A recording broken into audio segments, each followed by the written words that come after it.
DJ Soda Naha singna khaurangna ngainari.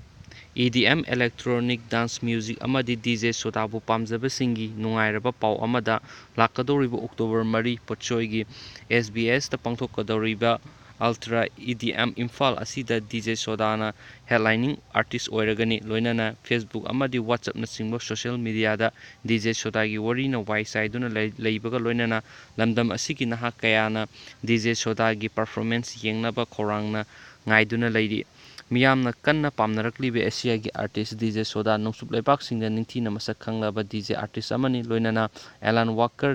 Jason Derulo DJ Smack Diplo D Chainsmoker amadi atopa malemgi thakta fauraba artist kya ga loinana collaborate tawkraba artist ne pasoigi SBS ta pangthokadoribe event asi Ministry of Forest and Environment Government of Manipur Initiative Green Manipur Mission amadi Let's Do It India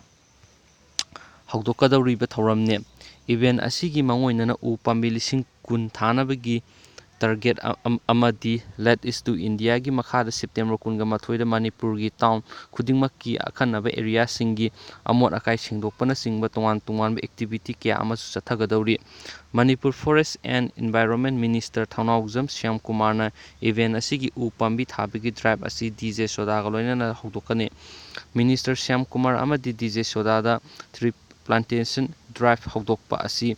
document tawbaga loinana artist sing amadi partner singi page singda social media da promote tawduna online platform da miyoi million kaya da yahonnaba banam thamli panba yai masagi asing mami hang sho hi haina koba DJ Soda South Korean DJ amani Instagram da million 3.3 hen laiduna paksanna popular oiraba artist amani hairi me